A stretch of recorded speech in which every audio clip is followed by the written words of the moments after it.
Building on the previous lesson about nurturing, I want to talk to you about the least used weapon in the arsenal of a business owner, and it's criminally underused. It's sad, really, to see. I figured out about the power of follow-up when I was in my 30s. And I can guarantee you, if I would have realized how powerful this is, if I would have done a good job with this earlier on, I would have gotten rich way, way, way, way quicker. I let so much money slide through my fingers and I didn't even know it. It's crucial. And everyone makes this mistake. No one is using it. It's like I said, it's criminally underused. It's really sad. You do business with a lot of businesses every month. Like you buy stuff. You go to the same, maybe you go to the same restaurants, maybe you go to the same barber shop. Lots of different transactions all day long.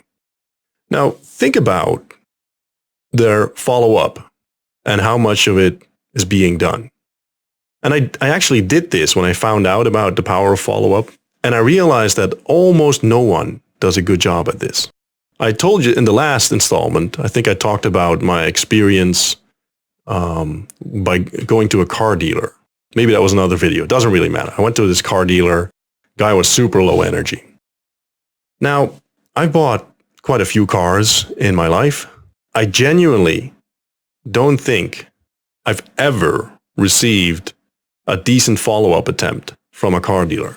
Never happens. Never happens. They don't call me.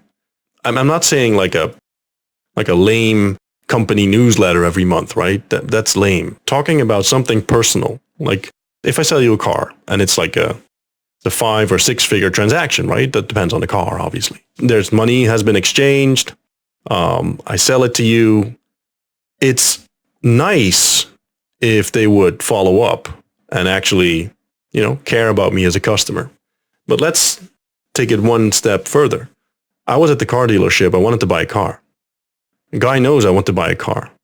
I left the car dealership without having bought a car. He has my phone number, has my email address, he has my address. I never hear from him again. Like, not at all. Not even an email saying, hey, are you still looking for a car? Nothing. It's insane. This is the rule. This is not the exception. This is the rule. This happens all the time. This guy should be in my inbox like every day or every 2 days at least. Because maybe I'm still looking for a car. He doesn't have a no, he doesn't have a yes. He knows I have money to buy a car. That was clear. But for whatever reason, never follows up. This is the rule, again, not the exception. Now, follow-up is extremely misunderstood. And I'm going to give you 3 things that you need to understand about this that will change your mindset about this topic. And it's super, super vital. I can't stress enough how big of a change this is in thinking, how much this can help you out. It pains me to say how much money I've lost because I figured this out way, way too late in my, well, not too late, obviously. I'm still here, still alive, still doing business, still doing fine. But what I mean is I should have started this way earlier. One is that no one cares about you. No one gives a flying fuck about you. 2, that everyone respects tenacity. Someone that is tenacious. Someone that keeps going until the job is done. Everyone respects that. And 3, there is no way that follow-up hurts you. It's impossible. So let's go through these 3 in order.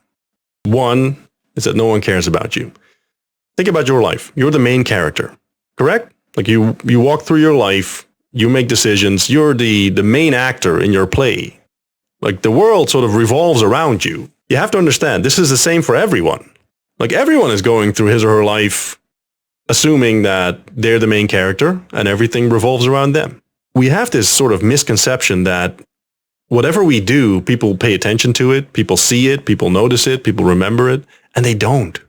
They really don't. You make way less of a dent in someone's daily reality than you might think. And this is awesome, because if you do dumb shit, people don't remember anyway. Like, I wouldn't advise you to do dumb shit on purpose, but if you fail at something, it's not like people remember. If you read about the life of Winston Churchill, the guy failed at everything in a miserable way. Suddenly, his moment to shine came, and he stepped up to the plate and he hit it out of the park. After that, he lost the election, by the way, after the World War II. But the guy failed miserably in so many things. And this is a common thing when you look back at successful people's lives. They failed at many, many things, but we don't remember the failures. No one remembers the failures. No one really cares. We remember the winners. We remember the times that someone actually came through and did it. So don't worry too much about them remembering you or them getting annoyed because you keep, showing up in their periphery. That's absolutely fine. You could go to a prospect while waiting in their office. You could die there. Just fall on the floor dead. They would probably drag you out to the street and say, "Oh, look at that. Salesman died. So sad." And then they will get lunch. No one cares about you. It's awesome. 2 is that tenacity is universally admired. We all admire the grit of someone that actually gets it done. In terms of follow-up, when I tell you about the car dealer not doing any follow-up, I have the same thing with people that want to do business with me, and then they hear something about me doing follow-up, and so they do follow-up. What they basically do is they follow up once or twice or 3 times. Some even make it to 4 times, and that's it. They're gone. Well, to be fair, most don't make it to 4. Like, most don't even make it to 1. And it's annoying. Like, some of these people I actually want to do business with, but they send me a proposal or something. I say, yeah, it's interesting. And then this is the way I do it. If you're interested in doing business with me, it probably makes sense for me to ask you to follow up a couple times to make sure that you're actually serious about this. Because if you're not even serious about following up now, well, how shit are you going to be at the job when I give you the job? So tenacity is a universally admired thing. And sometimes when you follow up, you see these examples all the time. You follow up and then some moron sends an email back saying, "Oh, this is not the way you do business and it's really bad and you should be ashamed of yourself and just leave me the fuck alone, leave me." And they're whining and crying about it and saying, "Yeah, I'm going to, this is spam and you keep following up. This is not the way you do it." What's actually really happening there is that they realize that they don't have the tenacity and the grit that you have in following up. And their frustration is being sent out to you, sort of projected onto you as if you're a bad person. They're too weak to do it. So what they do is to shame you into thinking that whatever you're doing is wrong. 100% convinced that this is the reason that some people lash out if you follow up. By the way, if you get that, it's normal. You've done nothing wrong. And if anything, you did something right. You triggered them into putting energy into an email or a phone call or whatever, a text, and them basically admitting that they're too weak to do what you're doing. It's awesome. Keep going. Tenacity is a virtue, is a vital skill. And you'll see that, yes, some people will whine and cry about it and try to make you feel bad about it. But the people that actually matter, the people that have influence, have achieved some success in their life, oftentimes really admire you for having the balls and having the stones to actually go and keep going and keep knocking on the door, because that's the way you get to success, and we know that. Which leads me into point 3, which was there's no way that follow-up ever can hurt you. Follow-up is supposed to get you to a clear yes or a clear no. As salespeople, as business people, every no gets us closer to a yes. So it doesn't really matter if we get a no or a yes. If we get a yes, that's awesome. We make money. We sign up the deal. We have a client. Awesome. If it's no, it's awesome as well. We scratch them off the list and we keep going until we get the yes. Every no gets us closer to a yes. That's a vital thing to keep in mind if you want to handle rejection the right way. Every no is one step closer to a yes. It's not like a no is a vote of no confidence in you or your product, or you should feel bad. You shouldn't feel bad about it. It's a no. That's fine. Maybe it's not a good fit right now. It doesn't really matter. But a no gets you closer to a yes. You know what doesn't get you closer to a yes? A maybe or a no answer. And people are happy to take maybes all day.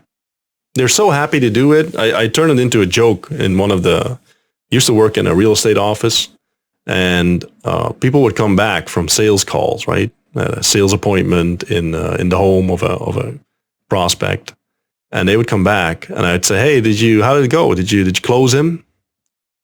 And they would say, "Yeah, it was a really good conversation." And I heard that weak excuse, that weak phrase so many times that I turned it into a joke. So I used to say, "Did you close him or did you have a good conversation?" We don't get paid for good conversations. We get paid to close the deal. That's what we get paid for. So we're not like psychologists or something where you just talk, or like a politician where you just talk all day, don't really, like, there's nothing really happening there. We don't get paid for good conversation. We get paid for people that sign on the dotted line. We get paid for closing. Coffee is for closers only. The reason why a lot of salespeople are happy to take maybes, the reason why a lot of business people don't follow up secretly, is because they're happy with the maybe, because then they don't have to face the no. And it's the complete wrong mindset. It's retarded. You have to get the no's to get to the yes. You don't have to take, the maybes don't do anything for you. You want to get a clear, concise answer from the prospect. Is it going to be yes or is it going to be no, Mr. Prospect? And you're going to keep following up until they buy or die, or until they say no, which is fine. Like it's a free country. They can do that. You don't thrive on maybes. Follow up is the perfect tool to convert leads into yeses or nos. And either one of those is fine. And if they get mad, that's absolutely fine as well. Doesn't really matter. You just keep going. Because the opinion of people that don't give you money doesn't make any difference anyway.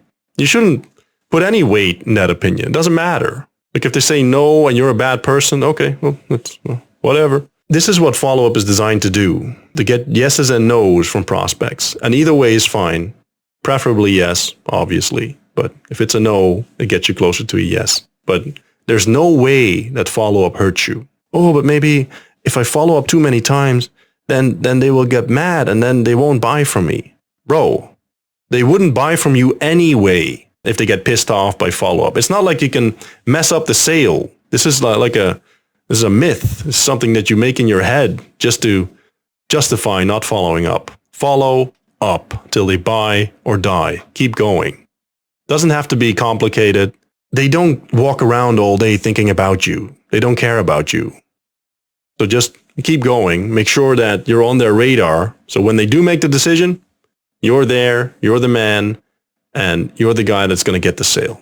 Follow up.